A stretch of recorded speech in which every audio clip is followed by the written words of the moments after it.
ایک شخص نے امام جعفر صادق علیہ السلام سے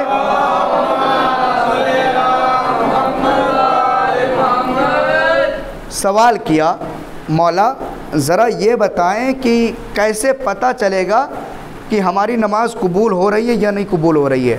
چھٹے امام صادق کے گھر میں صادق، کیا سوال یہ ہے کہ مولا کیسے پتہ چلے گا کہ ہماری نماز جو ہے وہ قبول ہو رہی ہے یا نہیں قبول ہو رہی ہے؟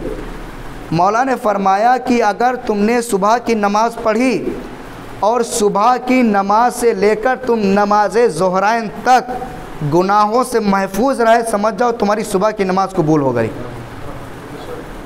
اگر تم نے صبح کی نماز پڑھی، فجر کی نماز پڑھی اور ظہرین تک تم گناہ سے بچتے رہے، پاک و پاکیزہ رہے گناہوں سے، تو سمجھ جاؤ کہ تمہاری نماز جو ہے صبح کی قبول ہو گئی ہے۔ کہا اور مولا اور کیسے قبول ہوگی؟ امام نے فرمایا کہ اگر جب تم نے ظہر اور عصر کی نماز پڑھی ہے اور مغرب تک اگر گناہوں سے بچتے رہے تو سمجھ لو کہ تمہاری ظہر اور عصر کی بھی نماز قبول ہو گئی ہے۔ اور مولا نے ارشاد فرمایا